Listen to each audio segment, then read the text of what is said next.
Hello guys and welcome to my channel.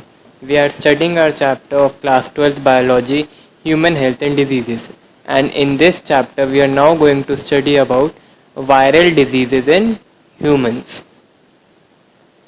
So the first viral disease we have to study in this chapter is common cold, which we are very much familiar about, and it is the most common disease in all kinds of humans, irrespective of their age. So, common cold is the most infectious human disease and caused by rhinoviruses. Common cold सबसे ज़्यादा infectious disease है humans में, सबसे ज़्यादा infection होने वाला disease है humans में, आई मीन, और ये कॉज होता है बाय राइनोवायरसेस. ये ट्रांसमिट होता है थ्रू इनहेलेशन ऑफ ड्रॉपलेट्स, जिसकी वजह से, जो कि कफ और स्नीजेस से होती है इन्फेक्टेड पर्सन से, या फिर इधर इनहेल्ड, या तो उसको डायरेक्टली इनहेल कर लेते हैं एक हेल्दी पर्सन, या फिर ट्रांसमिट होती है through contaminated objects like pen, books etcetera. जो वायरस है वो इन्फेक्ट करता है नोज को सबसे पहले और रेस्पिरेटरी पैसेज को, but not lungs. Like in corona, we have seen that corona attacks and infects the lungs first and then other body parts. So, but common cold only infects nose and respiratory passage but not lungs. So, it is not as much hazardous as corona. जो disease है उसको characterise करा गया है by nasal infection. Sore throat, hoarseness, cough, headache, tiredness, जो कि 3 to 7 days तक रहती है. उसके बाद ऑटोमेटिकली हमारी बॉडी के इम्यून सिस्टम इस डिजीज से फाइट बैक करके उसको नॉर्मल ले आते हैं. So these are the common symptoms of cold. Second viral disease is poliomyelitis और इन्फेंटाइल पैरालिसिस.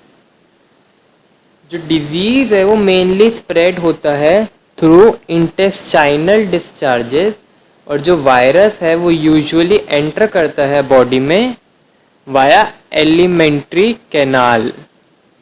जो वायरस है वो मेनली स्प्रेड होता है थ्रू इंटेस्टाइनल डिस्चार्ज और यूजुअली एंटर करता है body via alimentary canal. Virus जहाँ पे वो मल्टीप्लाई करता है और रीच करता है नर्वस सिस्टम तक थ्रू ब्लड स्ट्रीम. हमारी बॉडी में एंटर करता है वाया एलिमेंट्री कैनाल, उसके बाद वहाँ पे मल्टीप्लाई करता है और नर्वस सिस्टम तक पहुँचता है वो वाया ब्लड स्ट्रीम. वो इन्फेक्ट करता है डॉर्सल हॉर्न सेल्स को हमारे स्पाइनल कॉर्ड के, और इस डिजीज़ का सबसे अर्लीस्ट साइन है स्टिफनेस ऑफ नेक. हमारी नेक स्टिफ हो जाती है. और paralysis of specific set of skeletal muscles is seen in patients with polio. इसीलिए आप लोगों ने देखा होगा कि हमेशा बच्चों को पोलियो के ड्रॉप्स पिलाए जाते हैं ताकि उनको पोलियो रिलेटेड प्रॉब्लम्स ना हो. Note, oral polio vaccine and Sabin vaccine is given nowadays. आजकल just like I told you, oral polio vaccine और सेबिन वैक्सीन दी जाती है. Third viral disease is dengue fever, and we are all very familiar about this disease also. ये arboviruses से cause होता है और ये डिजीज स्प्रेड होता है by bite of female Aedes mosquito. ये आप लोगों ने अपनी जूनियर क्लासेस में भी पढ़ा होगा.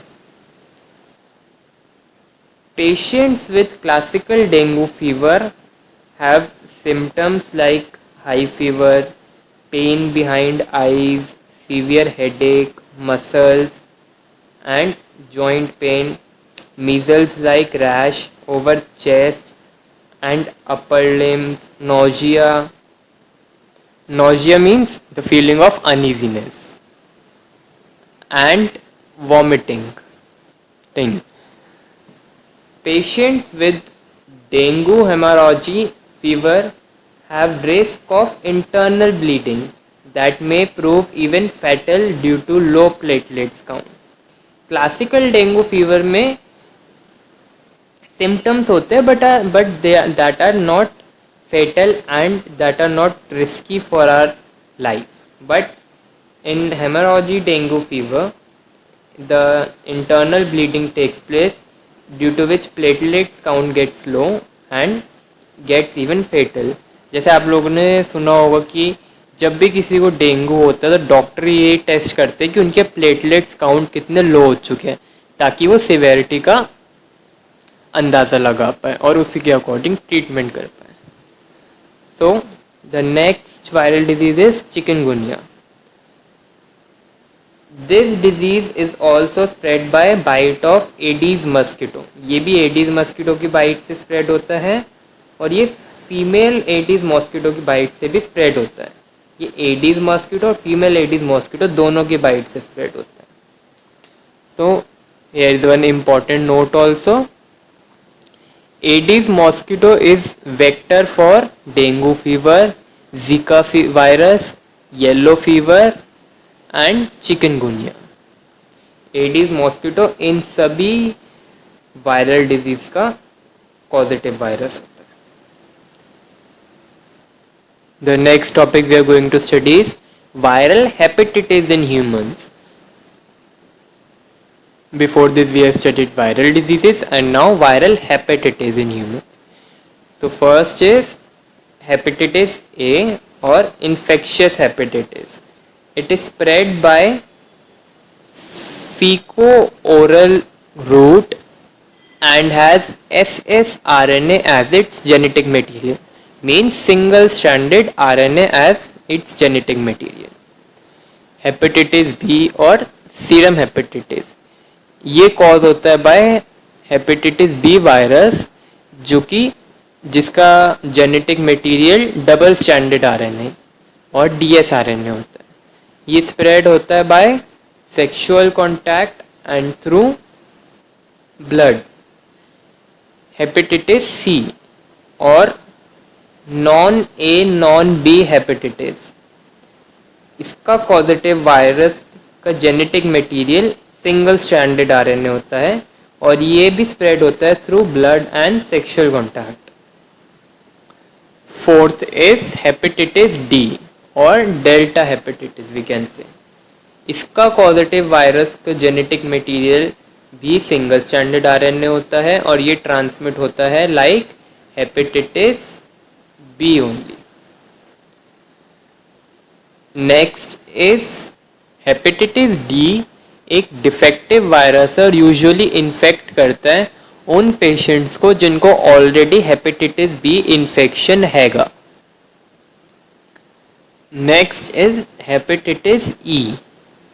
ये स्प्रेड होता है just like hepatitis A. Hepatitis B spreads just like hepatitis B and hepatitis E spreads just like hepatitis A and it also has ssRNA as genetic material. Next is smallpox. Smallpox is caused by variola virus. The disease has now been eradicated. Nowadays smallpox is not seen because it is now eradicated. Next is chickenpox. It is caused by variable zoster virus. ये variable zoster virus से cause होता है और ये virus pass out करता है in dispatches of respiratory tract of infected person directly as droplets और through contaminated articles used by the patient. जो ड्यू ड्रॉप होती है लाइक रैश वो अपीयर होती है सबसे पहले ट्रंक पे यानी कि नेक पे और उसके बाद फेस और हमारे लिम्स पे स्प्रेड कर जाती है. Next is measles. मीजल्स को हम रूबियोला डिजीज़ भी कहते हैं। ये इसका पॉजिटिव वायरस रूबियोला है जो कि पास करता है in secretion of nose and throat of infected person as droplet और through contaminated articles used by the patient. The rash सबसे पहले अपीयर होती है ईयर्स पे, फेस पे और then it spreads downwards on the body. Ninth is mumps और infectious parotiditis। ये एक दूसरा वायरल डिसीज़ है जो कि कॉज करता है painful swelling of parotid gland, fever, difficulty in opening the mouth. These are the common symptoms of mumps और इन्फेक्शियस पैरोटिडिस। तो अब तक आपने देखा कि वायरल डिजीज़ में बहुत सारे viral disease contaminated food and contaminated articles के थ्रू स्प्रेड करते हैं। तो this is the main key feature of all the viral disease and I have tried to simplify the notes as I can and मैंने बहुत simpler notes prepare करे आप लोगों के लिए ताकि आप लोगों को ईजिली याद रह पाए। And on this note we conclude our today's video. Thank you and if you like this video, please do like, share and subscribe my channel and click the bell icon for further updates. And notes link will be provided in description box. Thank you for watching this video.